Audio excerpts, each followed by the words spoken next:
Lieutenant Governor of Nova Scotia, eyes! Left!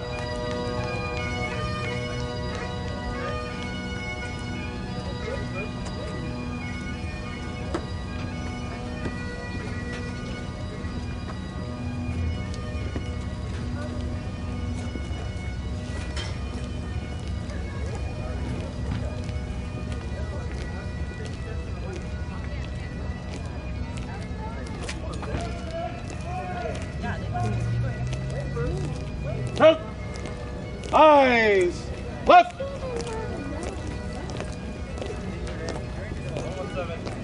Eyes! Left!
You may all be seated.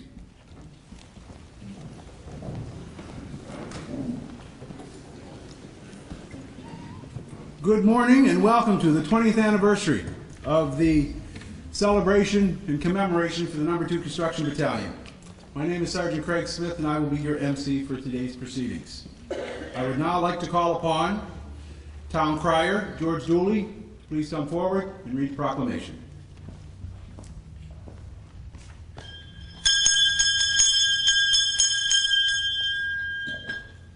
Oyez! Oyez! Oyez! My lords, my ladies, to all assembled here today, welcome to Pictou for this, the 20th commemoration ceremony, No. 2 Construction Battalion. Be it known, 20 years ago, I would receive a call from a man filled with enthusiasm, asking me to be town crier to unveil 2 monuments here in Pictou that would tell all who passed the story of the No. 2 Construction Battalion. That man was Calvin W. Ruck. In the year 1914, hundreds of black men wanted to enlist, but were not allowed. They would fight 2 wars, one against racism, and they won. The second, a great war in Europe, which they helped to win. Upon their return, the story of the No. 2 Construction Battalion was hidden in the archives of Canadian military history until brought to light by Calvin W. Ruck. In the words of Calvin Ruck, quote, "The story of the overt racist treatment accounted black volunteers is a shameful chapter in the history of this country. However, it represents an important segment of the black legacy and black experience in this nation, lest we forget. This proclamation I have delivered aloud the 7th month, the 6th day, in the year of our Lord, 2013. Long live the history of the No. 2 Construction Battalion. Long live and God bless one, a free and a united Canada."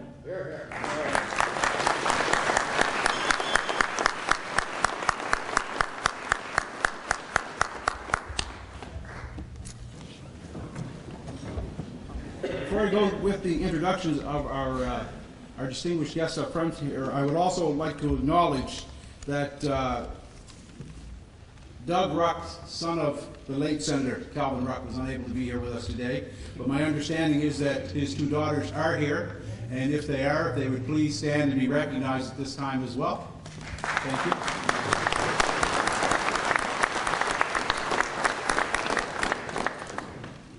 And before I call upon Pastor Brian Johnson to come forward and to provide us or lead us in an opening prayer, I also want to acknowledge the fact that we are here in traditional Mi'kmaq territory. And for some of us in the room, that means we're actually standing in the lands of our ancestors. And so I wouldn't be right to start today's proceedings without acknowledging that. And I do that by offering the Mi'kmaq greeting, Walalan. Hello. Pastor Johnson. Thank you, Craig. And I'm just going to switch things. It says prayer, and then the official opening. I'm going to do the welcoming first and then close with the prayer. It certainly is my pleasure on behalf of the Board of Directors and the members of the Black Cultural Society to welcome your honors, dignitaries, and all of you, ladies and gentlemen, to this, our 20th celebration. And the weather has cooperated with us big time. So that means because it's all that hot outside and because it's nice and comfortable inside, we're going to keep you inside for a long time. I'm just joking. But certainly we want to take and welcome you to our 20th anniversary. Trust that as we go through the program that you will indeed be blessed, that you will indeed be uplifted. If you will, I'd ask you to stand as we give thanks to Almighty God. Most holy and loving Father, we come, O God, in the quiet of this morning hour, thanking you, O God, for the memories of those we have come to memorialize.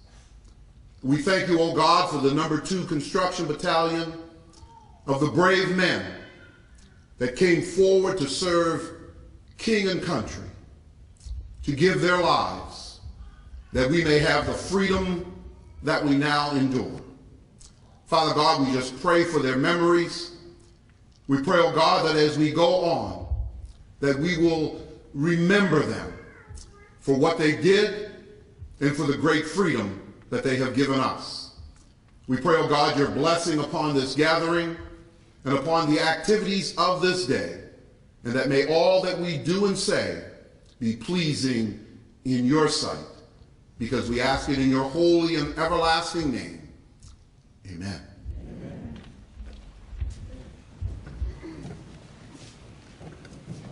So at this time I would like to introduce to you our special guest here at the front. Of course, the individual who just spoke, Pastor Brian Johnson, who is also the president of the Black Cultural Society of Nova Scotia. Seated next to him, his honor, the retired Brigadier General J.J. Grant, Lieutenant Governor of Nova Scotia, and her honor, Mrs. Joan Grant. Seated next to Mrs. Grant, the Honorable Peter MacKay, Minister of Defense. Seated next to Minister MacKay is Superintendent Darrell Beaton, representing the RCMP here in Nova Scotia. And next to Superintendent Beaton is the Mayor of Pictou, the Honorable Joe Haas. And those are distinguished guests.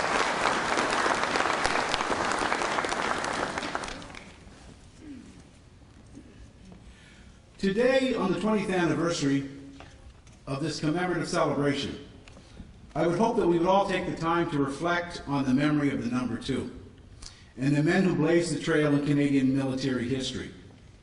They came from all corners of Canada, and they came not just to answer the call, but to generate a call that would be echoed by the descendants of some of Canada's earliest settlers, who arrived with the French at Louisbourg in 1713, and by 1758 numbered 300, who came with the New England planters, the Black Loyalists, the Jamaican Maroons, the Black refugees, and then the migrations from the West Indies to Cape Breton in the 1890s, to Upper Canada, Quebec, and Ontario, starting in the 1840s via the Underground Railroad, to Western Canada, in 1858, arriving aboard the Commodore on the shores of Victoria.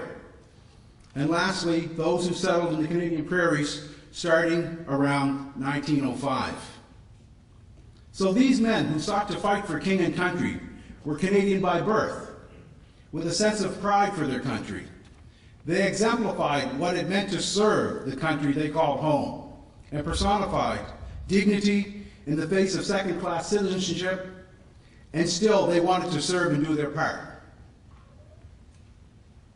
It may have been with a pick, shovel, hammer, or axe, but what it symbolizes is that this country, our country, their country, we have a right to defend its safety and its security because they were Canadian.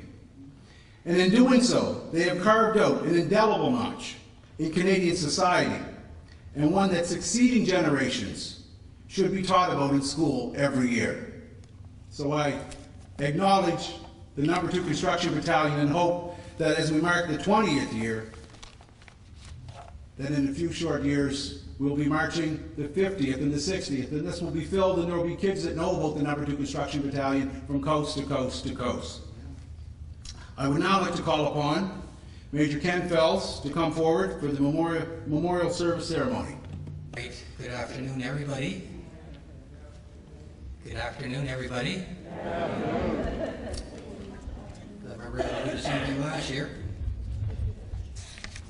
Just to remind everybody, Greg, the historian, has passed on some very valuable information. Remember, next year marks the 100th anniversary of the Second World War. This also brings to fruition the idea that the No. 2 Construction Battalion will be almost 100 years old at that time, too. Honor Roll, World War veterans died in active service during World War I. Norman Ashe, Raleigh Ashe, Percy Berryman, William Boone, Vincent Carvery, Arthur Benson Cromwell, E.P. Cromwell, Sidney David, Sojourner Hall, Michael Jackson, John Lambert, John Mansfield, Chester Pennell, Jesse Pittiford, Reuben Alexander Smith, Charles Sum, Nathaniel Stewart, Ralph Leslie Stoutley, George Sylvie.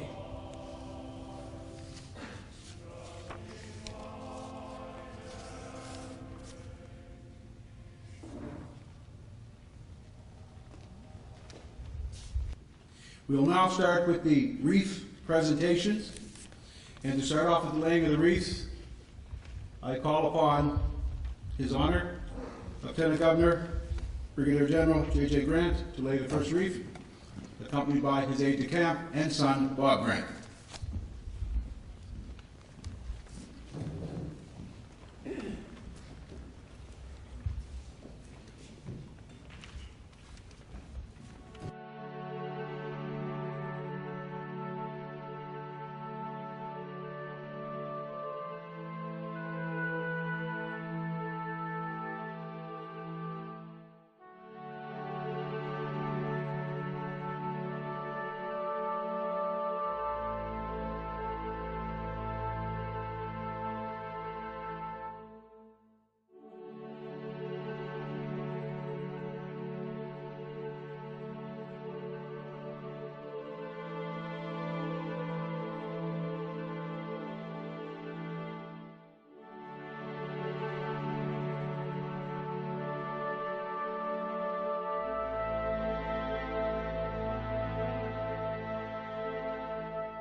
They shall not grow old, as we who are left grow old.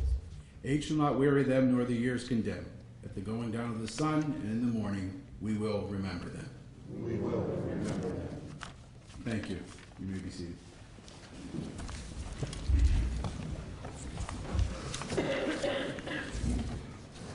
At this time, I'd like to read you a bit about our keynote speaker for this morning. Our keynote speaker for this 20th anniversary of the No. 2 Construction Battalion's commemorative ceremonies here at the Pictou waterfront is a former local resident, in particular of 250 Vale Road in New Glasgow, the third eldest son of the late Hector and Ethel Paris Borden. He is a retired military officer and dedicated supporter of every ceremony since this began in 1993. It is in the strength of that background that none is more aptly suited to recount to you the insights and accounts of those memorable occasions. Today, we reflect and review our deliberations to date, giving, though, to what has been made known to us by those able speakers and the extent to which we have fulfilled the commission given us by them. Our speaker has titled his presentation, Keynote Remarks and Challenges. I introduce to you, in the capacity of keynote speaker for today, Pictou County native, poet, historian, and my uncle, Captain George Borden.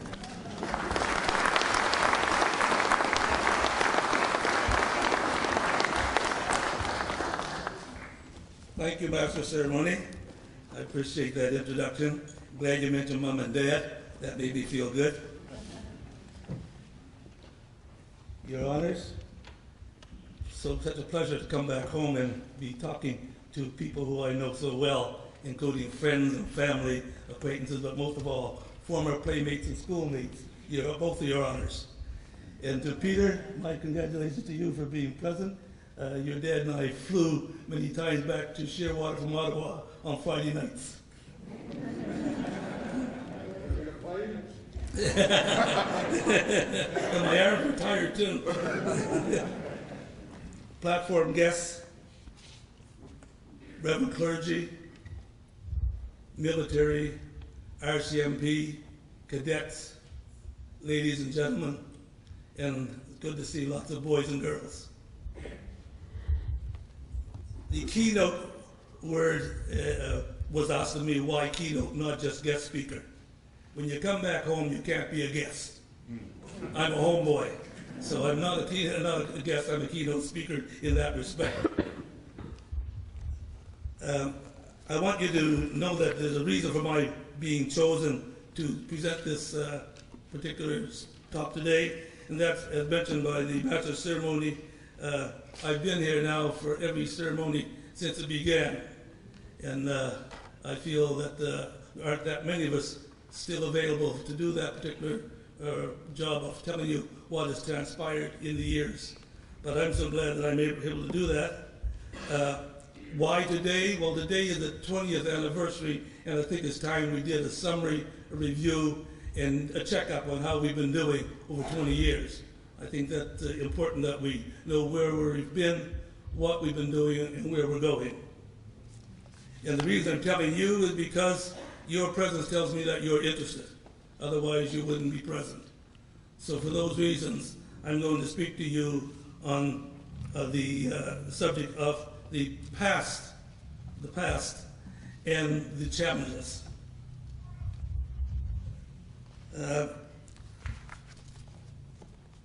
I'm going to first remind you that the history of the Black Battalion year after year has been enclosed in your brochure, and there's information again this year. It's been mentioned by your Master of Ceremony, so I'm not going to deal with any of that. You can do that on your own. What I am going to deal with, though, is what has been said and done in previous years. But first, let me tell you, to those who are here for the first time and to our youth, that the organizing and sponsoring agency that has brought you these 2 decades of commemoration services has been, and will continue to be, the Black Cultural Society of Nova Scotia, whose headquarters, a multi-purpose museum, library, theater, and all is located at the corner of Main Street and Cherrybrook Road on Highway 7, just east of Dartmouth. Those of you who have not been there, I urge you to do so. It's eye-opening and very enlightening. It was July 12, 1993, the nearest Saturday to July 5th, which was the date of the formation of the Black Battalion. The keynote speaker was the now famed author Calvin Ruck, whose book, Canada's Best Kept Secret, became a virtual bestseller and best reader.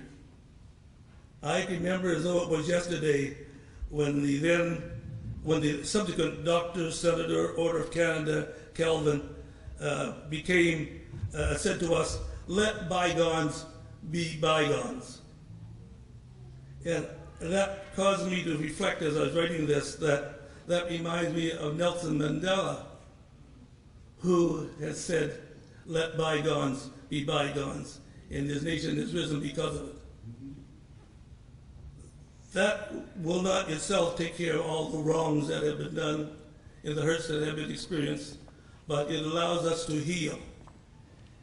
And for that reason, reconciliation is the order of the day.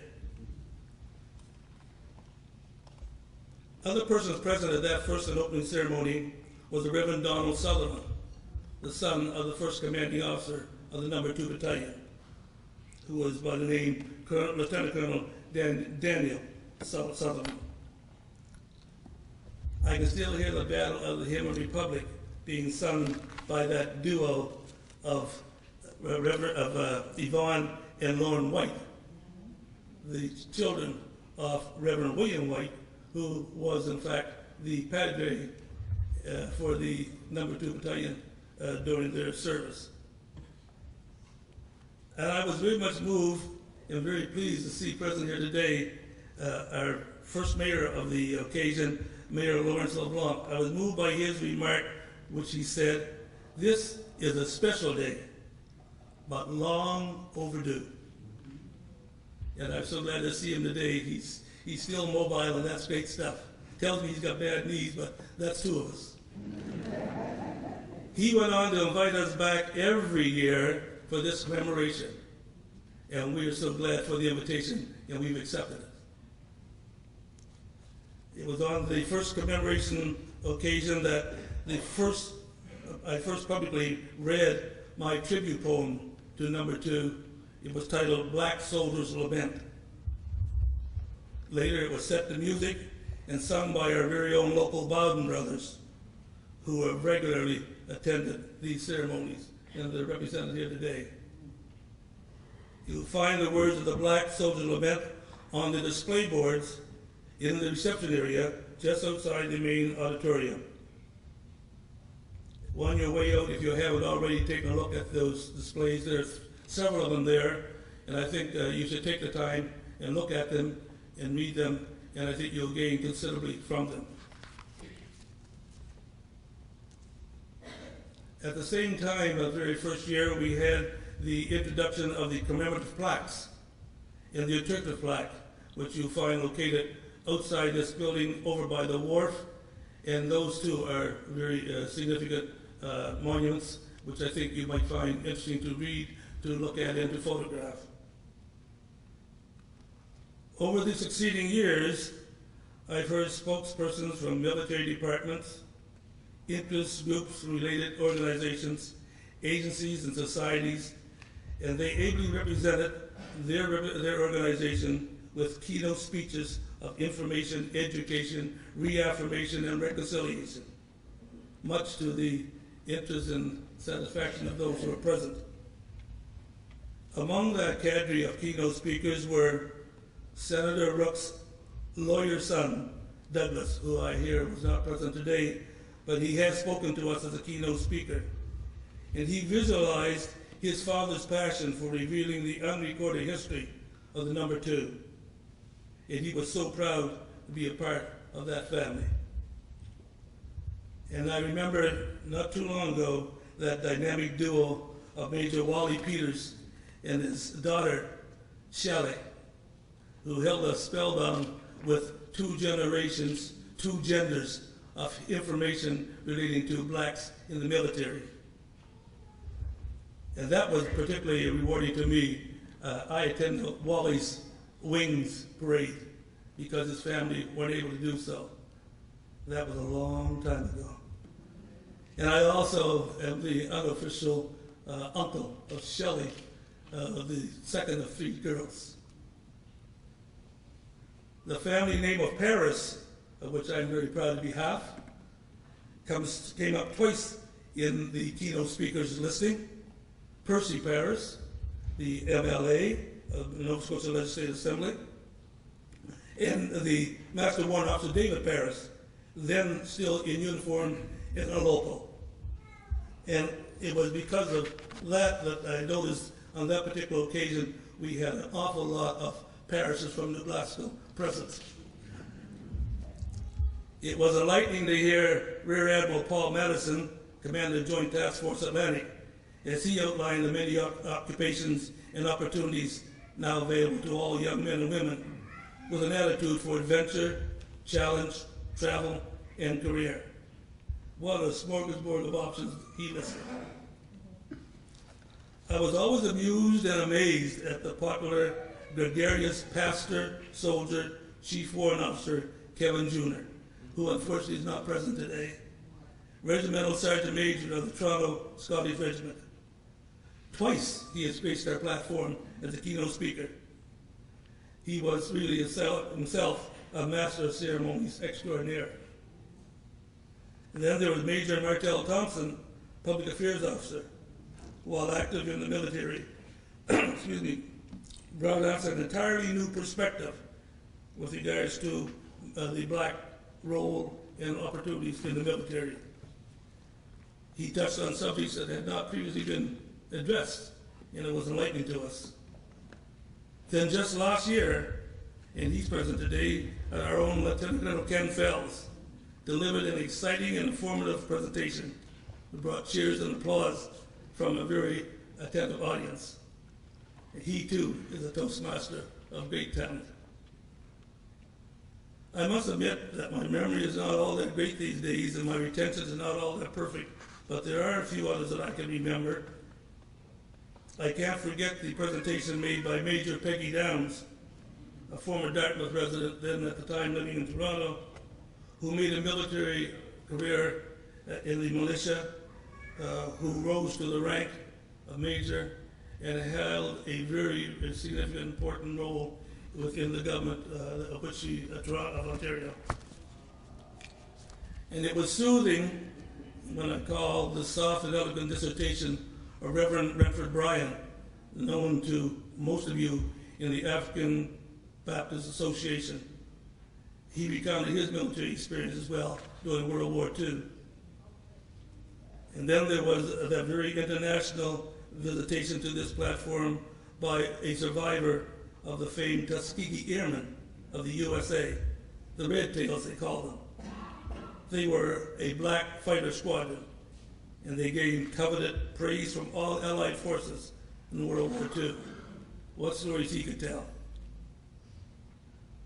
So now you have reconciled your hearts and minds with those years of racism and discrimination. Well, have you? Because that's one of the commitments that was given to us by Calvin Ruck. And have you returned to Pictou each year to the invitation of commemorating Black Battalion? Because if you have, you should, because the invitation stands without any limitations or reservations. Have you taken time to review, reflect, and meditate on the 2 plaques that I mentioned earlier? If not, do so. Have you purchased a book by Calvin Ruck, The Black Battalion? If you haven't, do so. You were invited to do so, and I think it's to your best interest to do that. Have you gone to a library and learned more about the keynote speakers that have come to you and told you things that you didn't know about the Black Battalion or blacks in the military? And there's lots more to be learned, so visit your libraries and read up on it. Have you sought to identify any other heroic blacks other than those that have been mentioned, the Black Battalion, and the few that are on the boards in the hallway Have you checked on others? We have lots of them. They're not all written up. But they're your family members, your people. You should be checking on them, and you should be making note of them. And in that respect, I suggest this. Each black community in Nova Scotia should identify their black soldiers, male and female, get photographs, get bios, mount them on a display board, and next year, for the 21st year, bring them with you and let people know who you are proud to recognize.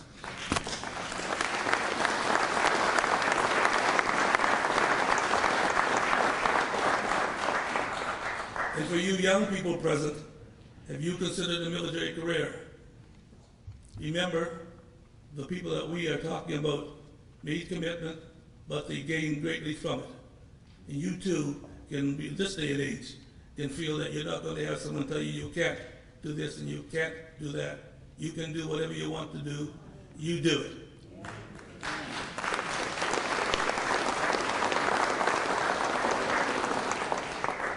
And so I reviewed some of the challenges given to us, and I'm hoping that we have achieved, or at least made some headway in some of them, probably not all of them, but that was only 20 years past. We have a lot of years yet to do. Let's make sure that we achieve what has been asked of us. You owe it to yourself, you owe it to your community, you owe it to your children. One more assignment. I want all of you to give thought to encouraging others, because this room is not filled today, although it has a good representation. This room is not filled. Tell others to come, because there are so many out there that never have come to one of these commemorations, and they don't know what they're missing, and they won't know unless you tell them. So tell them and bring them. And with that, I thank you.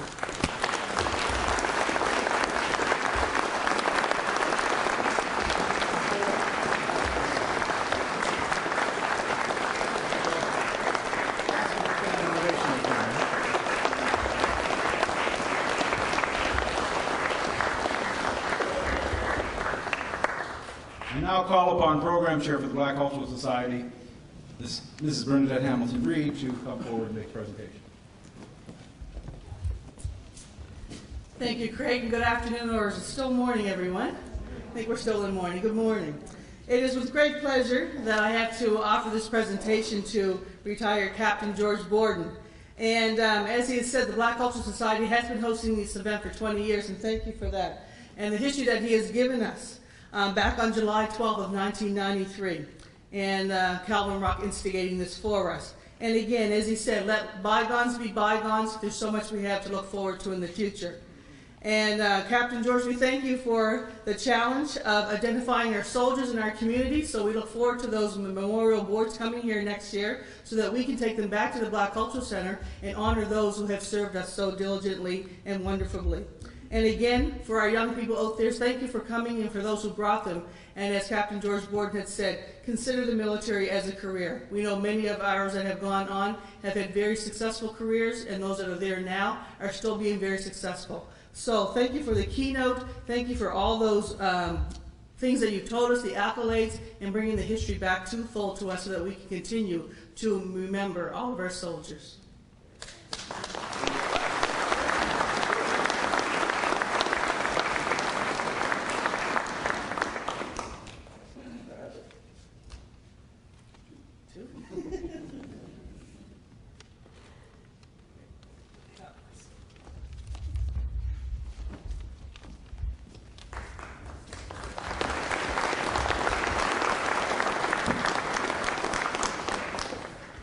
At this time, I would like to call upon Mayor Joe Hawes to please bring greetings and remarks from the town of Pictou.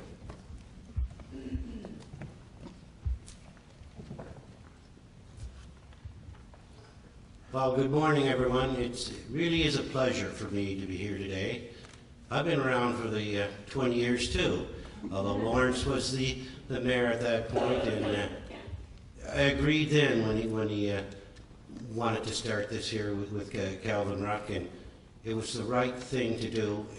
When he said come back every year, He genuinely meant that because he believed in the cause. And other than that, I mean, it's great to be here. Mr. Borden mentioned about going to the Black Cultural Center. Well, Henderson, Paris, and I went there, and if you haven't been there, it really is. It really is a good place to visit. So do that, all you that haven't been there. And other than that, I thank you for coming here today. And after last year's weather, we made sure that you were going to have sunshine and air conditioning.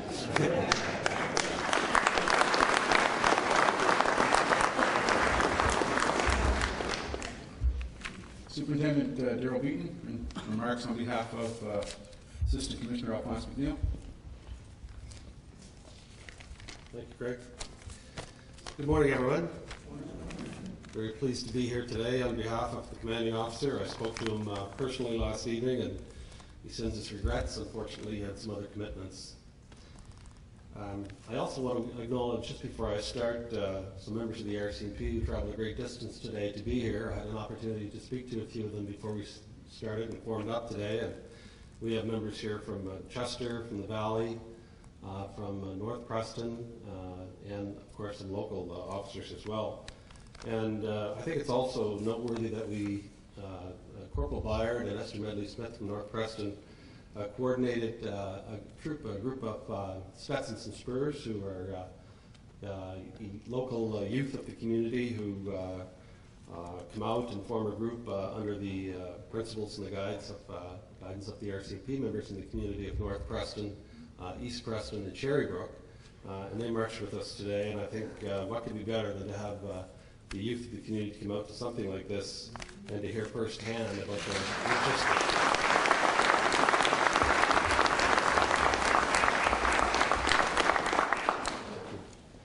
So, Your Honor, Minister McKay, Mayor Haas, distinguished guests, Captain Borden, ladies and gentlemen, I'd like to start again as well by thanking the Black Cultural Center and the organizers of today's events. Certainly I've been there myself a number of times when I worked in Halifax, and it's a wonderful location to visit. I'm proud to say that the Nova Scotia RCMP has played a role in the Black Battalion tribute since its inception 20 years ago, and we are extremely proud to be a part of this inspiring event again this year. Today's tribute provides us with an opportunity to gather and acknowledge the No. 2 Construction Battalion's contribution to Canadian history and the Canadian military. It's also an opportunity to reflect upon the past. When the Northwest Mounted Police was formed in 1873, which of course is where the modern-day RCMP evolved from, the rank and file structure adopted by the force was based on that of the military. Both share similar values and have worked together on many occasions in the protection of Canadians and the interests of Canada, both at home and abroad.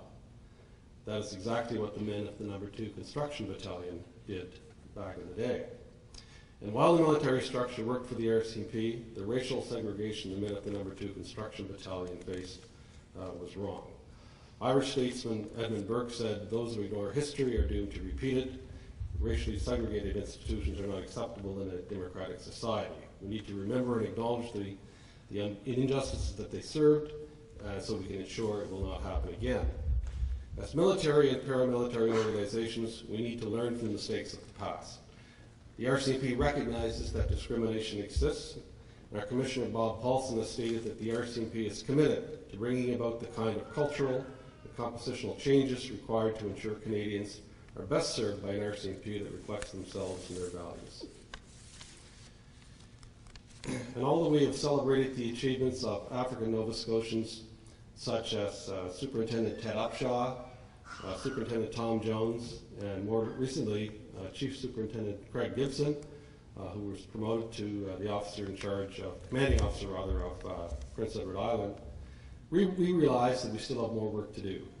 Change is a process that will not happen overnight, but it does not limit our ability to act or our will to succeed. The RCMP are committed to inclusion at every level of the organization. Again, another famous quote from Dr. Martin Luther King, that not everyone can be famous, but everyone can be great because greatness is determined by service. The men of the No. 2 Construction Battalion served their country, despite the discrimination they faced. They were role models for all of us. and our success can be linked to their efforts. And as we move ahead, we must address the past and build for the future. So today, we truly honor the great and brave men of the No.2 Construction Battalion. Thank you very much.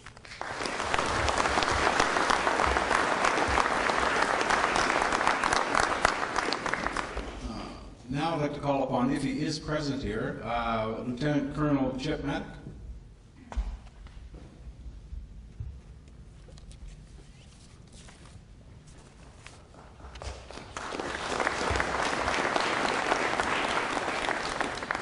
Your Honors, this is my second year attending the No.2 Construction Battalion event, and my wife and I are currently down in Halifax.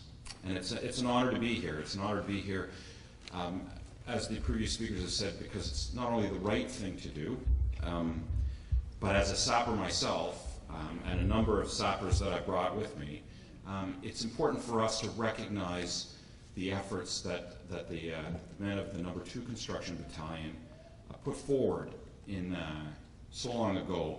And as I said in my notes in the brochure, that they were trailblazers for us. It is the efforts that they made and the honor that they brought to the engineers as sappers that we honor today. And I just wanted to say one other thing, that the point that was brought out by Captain Borden about the youth in service. The military is an option, but I would like to extend that beyond that. And I would like to say that service to country, whether it is part of the military or part of the RCMP or as a first responder or as a member of government, is critical for the future. And for the youth, it's that challenge that we put forward to say, change only comes from your participation, so we encourage you to step up and to show us how things can be, not the way they were. Thank you very much.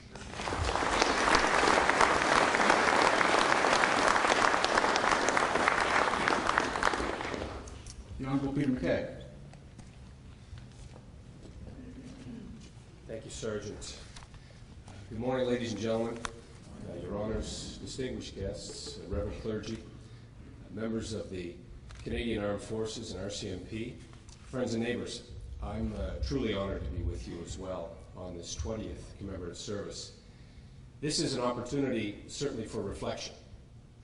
And as our previous speakers, and particularly Captain Borden, have reminded us, there were terrible times in this country when democracy did not include everyone.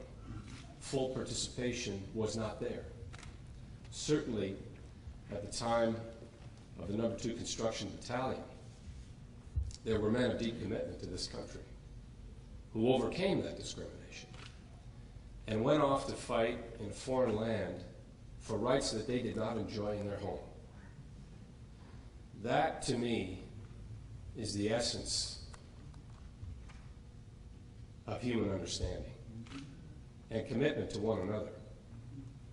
The fact that they left the comforts of home, their loved ones, their families, everything they held dear, to put their lives on the line, to help bring about freedoms in another country, knowing that that freedom did not await them when they returned, is really something to commemorate, really something to celebrate and remember.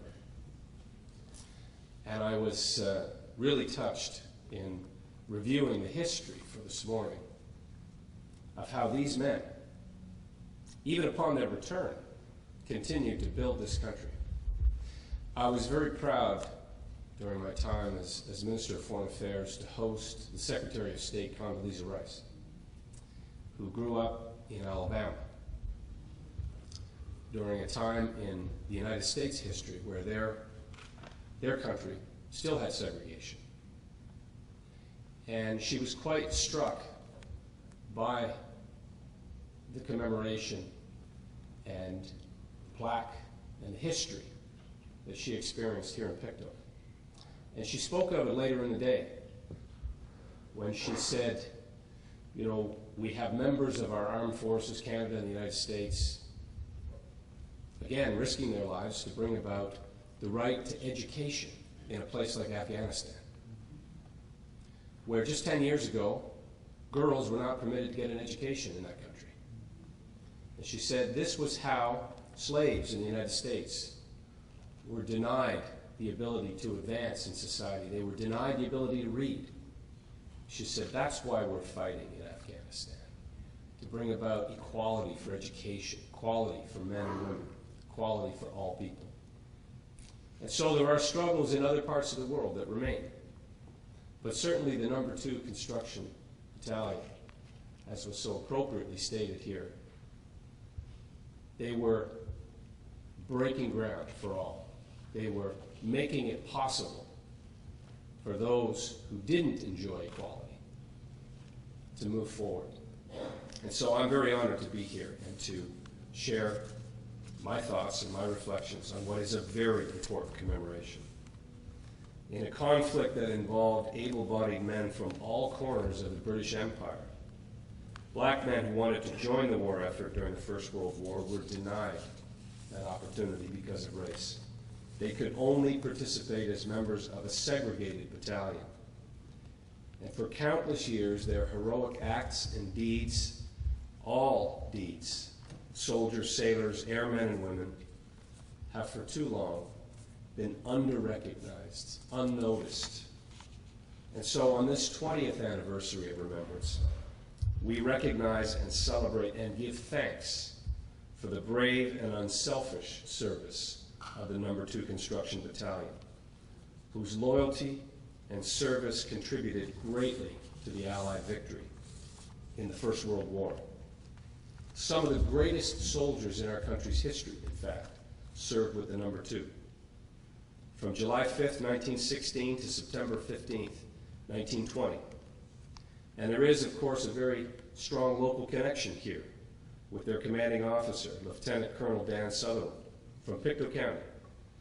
And when it became clear that the construction battalion could not recruit enough men to form a full battalion at that time, and would have to be renamed the No. 2 Construction Battalion, Lieutenant Colonel Sutherland accepted a reduction in rank rather than leave the men that he had united with.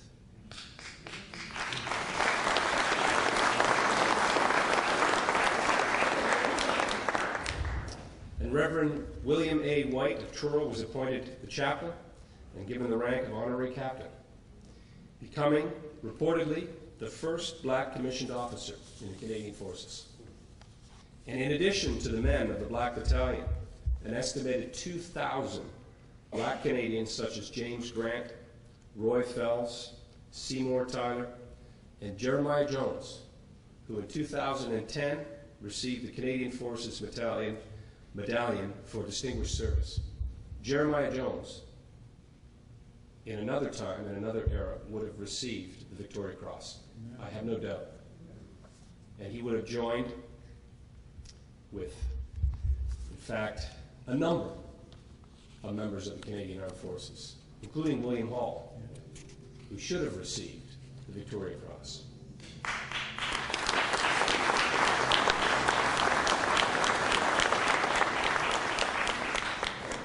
And so, ladies and gentlemen, the Black Battalion will not only be remembered for fighting on the battlefield, but most importantly, fighting for equality. And so on behalf of the Government of Canada, I want to say thank you to the No. 2 Construction Battalion, to their members, to their families, descendants, representatives here today, for all of the sacrifices that they gave to our country and to the world. Their service, bravery, courage, and gallantry will be remembered for all time. Thank you.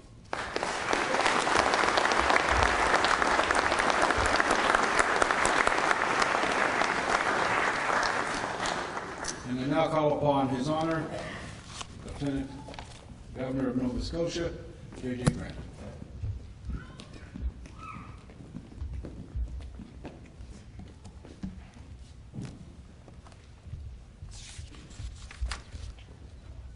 Minister McKay, Your Worship, Mayor Hawes, Pastor Johnson, members of the Canadian Forces and the RCMP, distinguished guests, ladies and gentlemen. It's certainly a great honor for Mrs. Grant and I to join you again for today's ceremony and parade in honor of No. 2 Construction Battalion. I should say on a personal note that George and I have a high school reunion coming up in early August, but George, I won't tell them how long the reunion it is. On another personal note, I should recognize that our Master of Ceremonies also, when he has some free time, volunteers as an aide-de-camp at a government house and has for many years.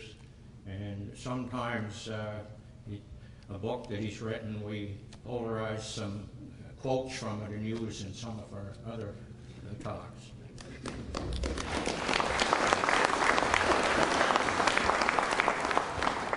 As we approach the centennial of the outbreak of the First World War, which you've been told almost a year ago today, we're reminded of the sacrifices and the service made by the men and women who served the Crown and country in the defense of Canada. Dating back to the War of 1812, people from diverse backgrounds, cultures, and linguistic groups have come together to defend what would become the Dominion of Canada. We are right to pause and reflect upon the service that has been given by our ancestors and by those who continue to serve. Despite the valiant achievements of generations of previous soldiers, sailors, and air personnel, for most of our history, the service was not one of equality. It was service given by all Canadians, yet not all service was viewed as being of the same value. African Nova Scotians, along with Aboriginal Canadians, Chinese Canadians, Japanese Canadians, Ukrainian Canadians, and others, rushed to the colors. Thankfully, a trend that continues in a large part today because of the great strides made by the modern Canadian forces to be inclusive and representative of our society as a whole. Despite their willingness to give sweat, blood, and their very lives, the servicemen of a century ago were treated as lesser servants of the Crown.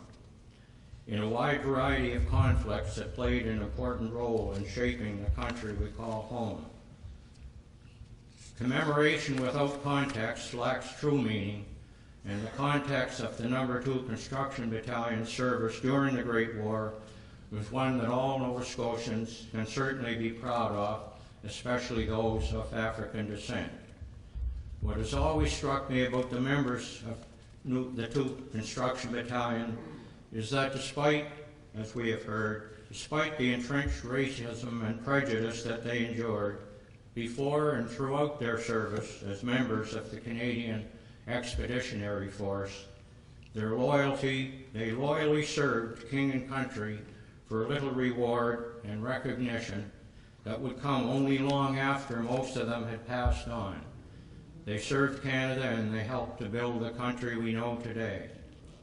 Serving one's country can be a great equalizer, especially in the conflict such as the First World War that was fought by Canada and its allies from 1914 to 1918.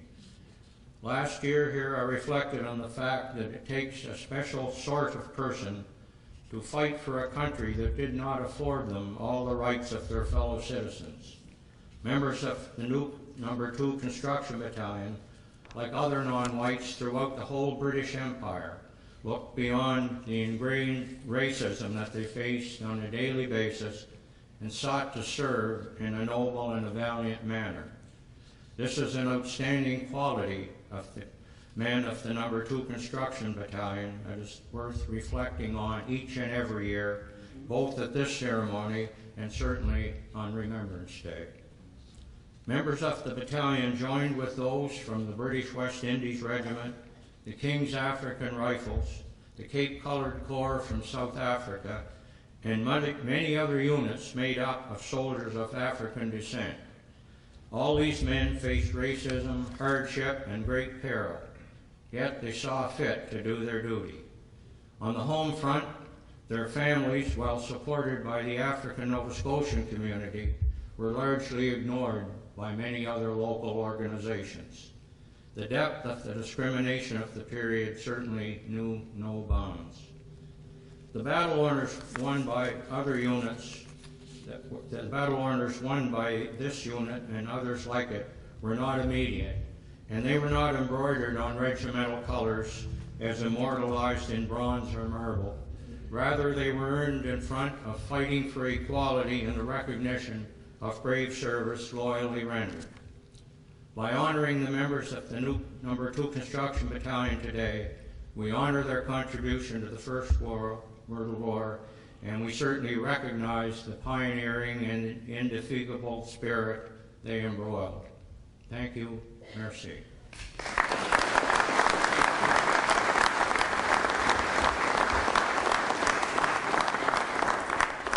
Thank you, Your Honor, as well as the other speakers for bringing your remarks and insightful thoughts on reflecting on the No. 2. I'd now like to call forward Pastor Brian Johnson to make a presentation, and I would ask that the present mayor, Joe Haas, come forward, as well as the former mayor, Lawrence LeBlanc, if he would come forward as well.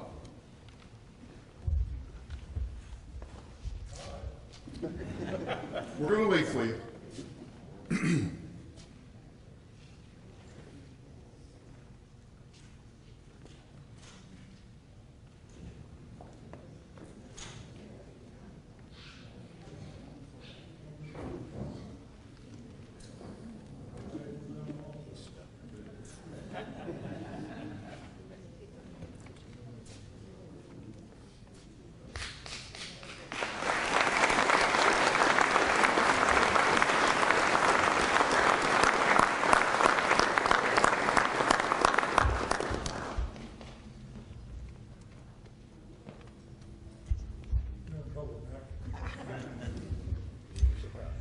I think I finally met a man as stubborn as I am. But certainly to the two of you gentlemen, without your support, your courtesy, and your words of encouragement, we wouldn't have been here celebrating 20 years.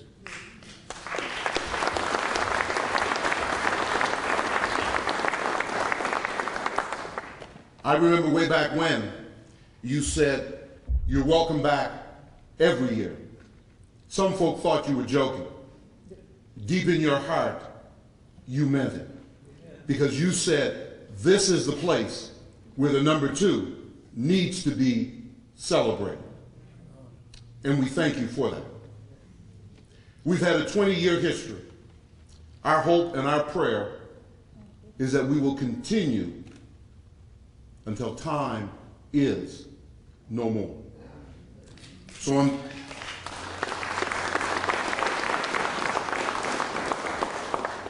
on behalf of the Black Cultural Center, we want to give you, to the town of Pictou, this President's Award in recognition of outstanding commitment. It says, "This award is presented to the town of Pictou in utmost appreciation for the continued commitment over the past 20 years in keeping the memory of the No. 2 Construction Battalion alive. We salute you." Presented July 6, 2013, Pictou, Nova Scotia, and to this, I have attached my official signature. Congratulations, Thank you, Joe.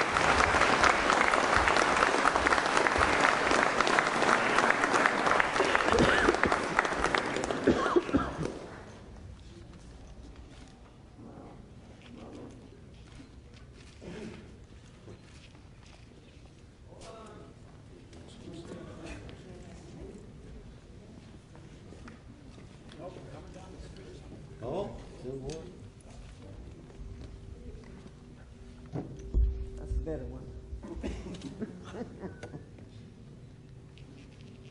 Thank you. And to let you know, there'll also be an opportunity at the close if you want to take pictures as well. On behalf of the town of Pictou, it really gives me great pleasure to receive this. And for everyone to know, this is going in our council chamber, so you come in any time and this will be on the wall and you can see this. And thank you, Lawrence, for your encouragement.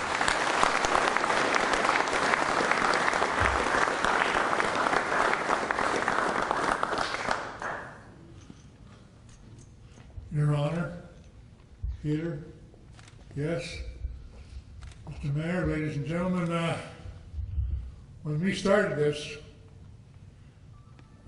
remember it was Calvin Ruck who started this. I was on town council way back when Mayor Ernie Jordan was the chief magistrate, Mayor Town of Pictou, and he and Calvin were made actually good friends. And the reason at the time we were wondering what we were going to do with the Market Wharf. It was deteriorated in bad shape. It was terrible, terrible. And when Calvin come forward and told us about the Black Battalion having trained there, and by the way, that's why the monument is over there, because that's where the training took place, was on that old Market Wharf. A little light came on. Wait a minute. If it's a historic site, there's money involved here.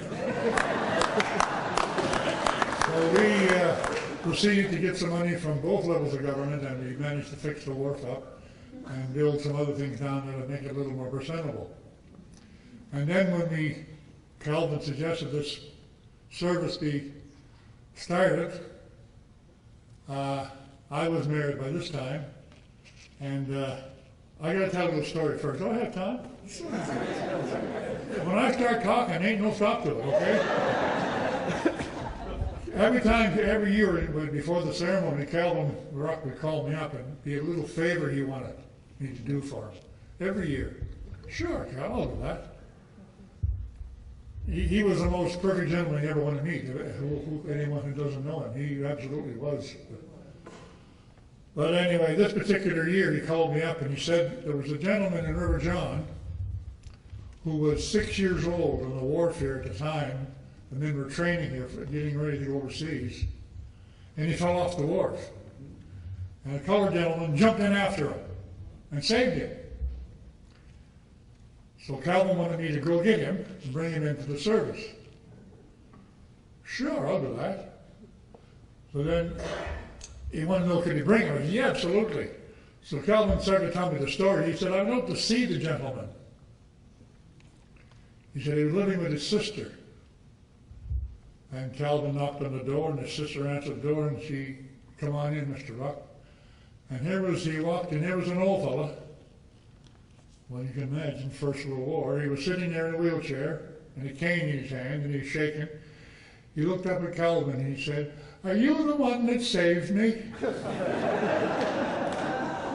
Calvin got a big kick out of telling that story, I'm going to tell you. Anyway, when the service was going on, and it struck me that this is too important a thing to not continue. So, and there's a reason for that.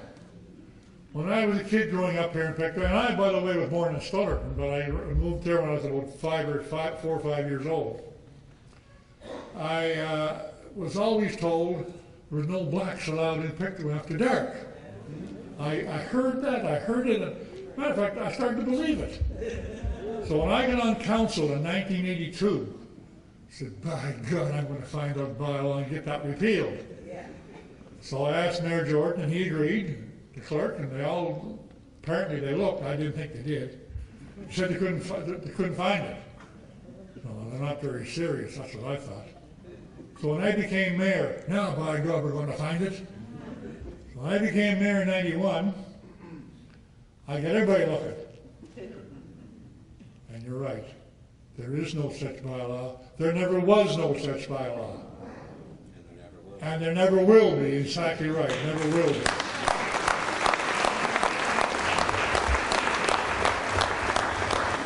And that was one of the proudest moments in my life, and I can remember going to some of the buddies, I called them, when we were going to school, who said that and told them the difference. Took a long time to convince them, but I think I finally did. Anyway, ladies and gentlemen, I'm very pleased to be here, and on behalf of the former town council and Mayor Jordan, if you will, This is very nice and we very much appreciate it. And thank you very much.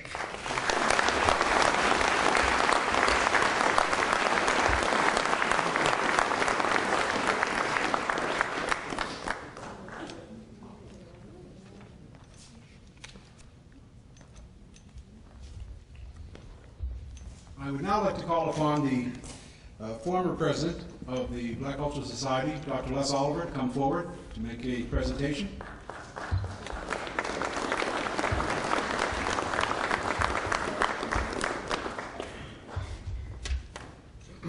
Your Honors, Mr. Minister, guests, you know, the Black Cultural Society, its board and officers are always thankful, and we appreciate, well, as our list of thanks, acknowledgments, and appreciation in the back of the folder shows, we are always appreciative of what people do for us.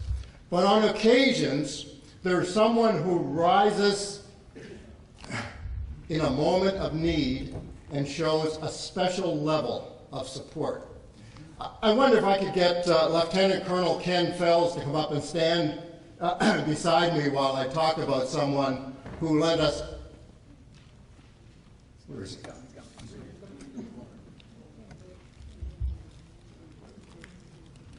You know, one of the major efforts in the Black Cultural Center is its educational role. And like a lot of educational roles, it sometimes gets a little forgotten. But that's one of the key roles at the Black Cultural Center. And last year, when we were running into difficulty keeping the programs going, Kenny stepped forward and said, look, I'll volunteer. He comes with a great list of skills, his leadership skills, his knowledge of African Nova Scotian heritage, his ability to communicate, his ability to direct and lead a group. And Kenny, whenever we needed someone to help with the educational role, he was there. So I just wanted to know for sure that we are deeply appreciative of his role in keeping that important part of the Black Cultural Center going during a time of need. Ken, by the way, this is not saying thank you, we don't need your help anymore. This is keep up the good work.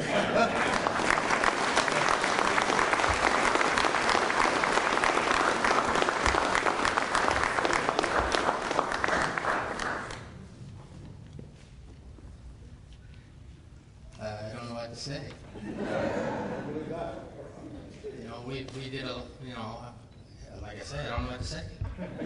And it's dumbfounded for me not to have a word to say, but I wanted to thank the board, the past president, the present president, and the folks at Black Cultural Center for honoring me this way. I was honored last year by being a keynote speaker, and I want to thank George for acknowledging the swarthiness of some of us, if people remember that term, but especially the fact that the military is now becoming more and more involved in this presentation. Lieutenant Colonel Maddock, you've been a real special person.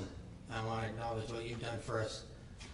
Because of our committee, all those retired chief warrant officers who Captain George Borden has asked to acknowledge, and hopefully we're going to get that on the go for November 11th. So we want to make sure that all the people that are here and come and acknowledge all those black chief warrant officers, CPO1s, for their dedicated service to the military in November for Remembrance Day. So keep that in mind. That's a date that is really important. So thank you very much. It's really good to see so many of my friends here. And sir, as always, you're always the best. JJ. And Mr. McKay, it's good to see you here too. So thank you very much.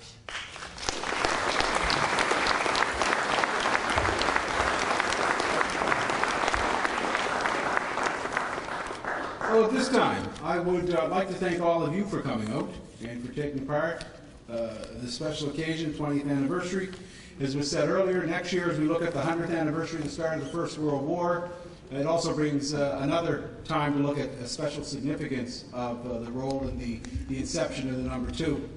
And as you were challenged, please tell somebody else and bring somebody else next year, so that we are filled to the rafters when it comes to the celebration. This is a story that needs to continually be told so that succeeding generations do know about it. At this time, I will ask you to all rise for the departure of His Honor, Lieutenant Governor J.J. Grant and Mrs. Grant. And then following that, if there are pictures that you want to take, the dignitaries will still be here. The men in uniform will still be here. Men and women in uniform will still be here, and you'd have the opportunity to do that as well.